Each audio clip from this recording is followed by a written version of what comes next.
Indonesia के president ने ये कह दिया है कि आई हैव इंडियन डीएनए। मेरा तो जो डीएनए है वो इंडियन है। अगर ये देखा जाए तो कोई एक ऐसा एरिया नहीं है जहाँ पे इंडिया और इंडोनेशिया जो है उनकी इंगेजमेंट ना हुई हो। एक ऐसा एरिया नहीं। प्राबोवो सुबियांतो ने कहा कि कुछ हफ्तों पहले मैंने अपना जेनेटिक सीक्वेंसिंग टेस्ट और डीएनए टेस्ट करवाया था। इन टेस्ट की रिपोर्ट आई तो मुझे पता चला कि मेरा डीएनए भारतीय है। बता रहे थे कि उनका डीएनए जो है वो इंडियन है। उन्होंने कहा जी उन्होंने अपना डीएनए जो है वो चेक करवाया तो पता लगा कि उनका डीएनए जो है वो इंडियन है। ये इतनी बड़ी बात उन्होंने कह दी कि 57 इस्लामिक कंट्रीज में इस वक्त क्या कहा जा रहा है, क्या सोचा जा रहा है। ये जो अराई थे या जट थे या जो भी पाकिस्तान के अंदर राणे हैं, राजपूत हैं, भट्टी हैं, चट्ठे हैं, जितनी भी कास्ट हैं, उनकी जड़ें जो हैं वो हमें इंडिया से ही निकलती हुई नजर आएंगी।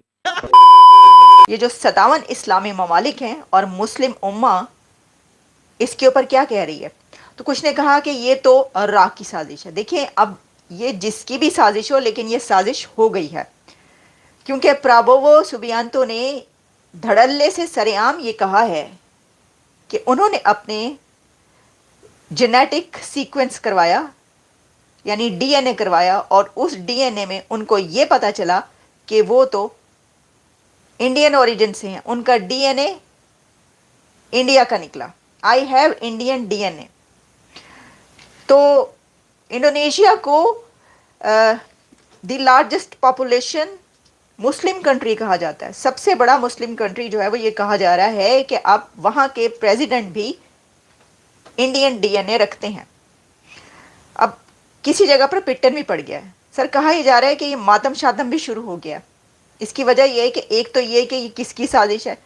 इंडिया का जो फेवरेट सब्जेक्ट है काउंटर टेररिज्म, जिसमें वो पाकिस्तान को रगड़ते हैं, उन्होंने फिर रगड़ दिया। उन्होंने अच्छा, इंडिया की खूबसूरती ये है कि वो करते क्या हैं। कुवैत गए तो कह दिया क्रॉस बॉर्डर टेररिज्म, सीधा पाकिस्तान पे इल्ज़ाम लगा दिया। जब अभी आए इंडोनेशियन प्रेसिडेंट आए तो इंडोनेशियन प्रेसिडेंट को या इंडोनेशिया को पाकिस्तान की और इंडिया के ताल्लुकात की समझ थी। तो इंडिया ने कह दिया कि चलें ऐसे करें, जो यूएन प्रोस्क्राइब टेररिस्ट ऑर्गेनाइजेशन है और जो इनके एफिलेट्स हैं, समझ रहे हैं, इट मींस कि जनाब हम तो दुनिया की तमाम जो टेररिस्ट ऑर्गेनाइजेशंस हैं, जो प्रेस्क्राइब्ड हैं और उनके जो इत्तेहादी हैं, उन सबको कंडेम करते हैं।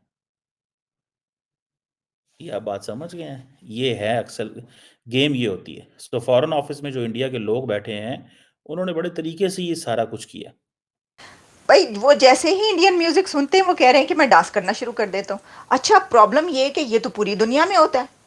पूरी दुनिया में जो भी, यहाँ पर कितने ऐसे लोग हैं, हॉलीवुड सेलिब्रिटीज तो पागल हैं इंडियन म्यूजिक के पीछे और इंडियन कल्चर के पीछे, और पूरी दुनिया में। तो इसका मतलब है कि पूरी दुनिया के जहाँ पर भी जो लोग भी इंडियन म्यूजिक सुनकर रक्स करना शुरू कर देते हैं, तो उनका डीएनए कहीं ना कहीं जाकर इंडिया से मिलता है। क्या इसको ये समझे हम?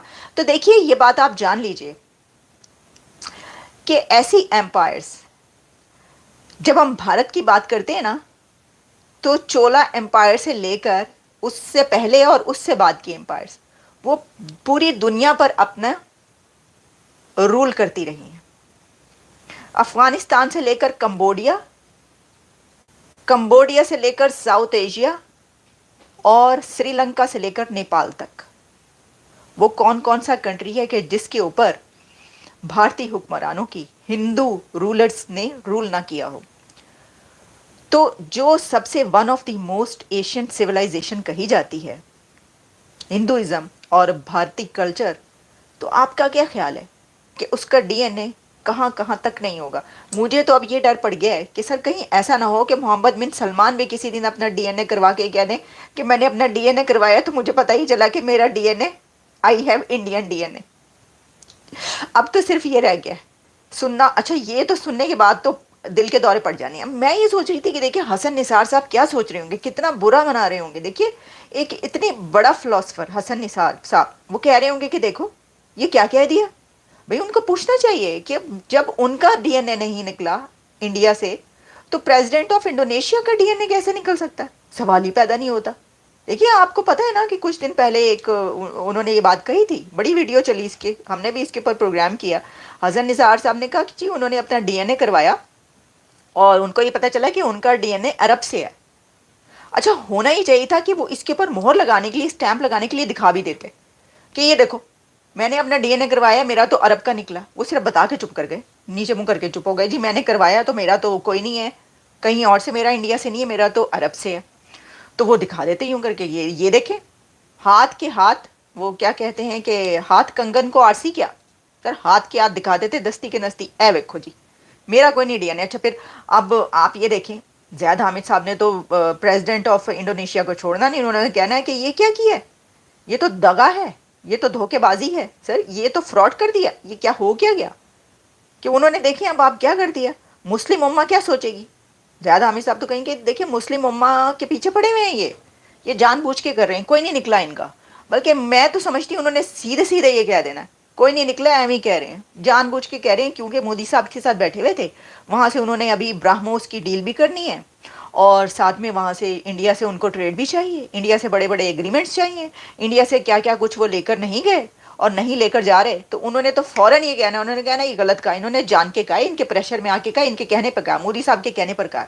अच्छा बड़े दिलचस्प बात यह है कि जब आप ये कहेंगे कि उन्होंने मोदी साहब के कहने पर ये कहा है, तो इसका मतलब ये है कि उनको डीएनए करवाने के लिए भी मोदी साहब ने कहा होगा, प्रभु साहब डीएनए करा के आना, तुसी इंज ना आना साढ़े और जो भी निकले आपने ये कहना है कि इंडियन डीएनए है। भाई प्लीज़, ये जो सफ़े मातम बिछ गई ना इस बात पर, ये आप, प्रॉब्लम ये है कि मैंने आपको अभी बताया है कि दुनिया की एशियन सिविलाइजेशन इतना एक ऐसा कल्चर जिसकी जड़ें दूर दूर तक फैली हुई, कहा जाता है कि सबसे पुराना जो है सिविलाइजेशन है। और फिर उन्होंने कहाँ कहाँ पर उनकी वो अशोका से लेकर और चोला एम्पायर्स तक उन्होंने कौन कौन से रीजन पर हुकूमत नहीं की, रूल नहीं किया। तो जब आप ये कहते हैं कि जी मुसलमानों ने 100 साल हुकूमत की है बरे सगीर पर, तो उनकी तो फिर सिविलाइजेशन जो है उन्होंने तो पता नहीं कितने 100 साल पूरी दुनिया पे हुकूमत की है, सबसे पहले तो थे ही वो, तो हुन दसो तो फिर उनका डीएनए कहाँ कहाँ तक नहीं होगा। तो बड़ा मज़े का ये जो है ना, मज़े का मतलब उन्होंने कह दिया। तो मैं तो समझती हूँ कि सर जोड़ के बैठे 57 कंट्रीज़ और कहें कि ये हुआ क्या है, फिर ये हमारे साथ हाथ हो गया है, ये क्या क्या दिया है। क्योंकि अगर इंडोनेशिया के प्रेसिडेंट का निकल सकता है डीएनए, फिर तो सबको करवाना चाहिए अपना अपना।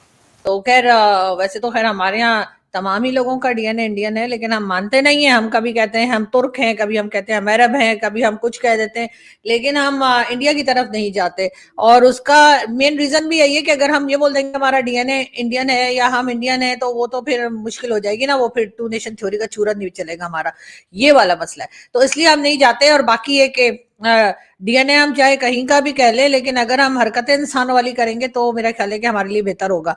लेकिन बहरहाल जैसे अक्सर लोगों को पता ही है कि जब पाकिस्तान हिंदुस्तान के बीच में बंटवारा हुआ था या जो पार्टीशन हुई थी, तो उसके बाद डेफिनेटली जो लोग यहीं रह गए या जो लोग यहाँ से वहां चले गए या वहां से यहाँ चले आए, तो उनके डीएनए तो खैर वही रहेंगे ना। अब अगर मेरे ग्रैंडफादर जो हैं वो प्रयागराज से यानी कड़ा वहां से आ जाएंगे, मेरी जो नाना जी हैं वो दिल्ली से आ जाएंगे, तो कोई डीएनए उनका कोई अरब थोड़ी हो जाएगा, वही रहेगा ना। बहुत से लोगों का ये भी कहना है कि जी ये तो पहले इवन ही हमारे इंडियन दोस्तों का कहना है कि पहले तो तमाम ही लोग जो हैं वो हिंदू थे और बाद में जी उनको तलवार के जोर पे और लालच देकर जो है वो मुसलमान बनाया गया। और ये चीज सलमान रशीद साहब ने भी कही, ना सिर्फ मेरे शो में बल्कि वैभव सिंह जी के शो में भी सलमान रशीद साहब जब उनका शो मैंने देखा आए थे, तो उन्होंने यही बताया था कि किस तरीके से डरा धमका के या लालच देके लोगों को उस वक्त मुस्लिम किया गया था उस जमाने में।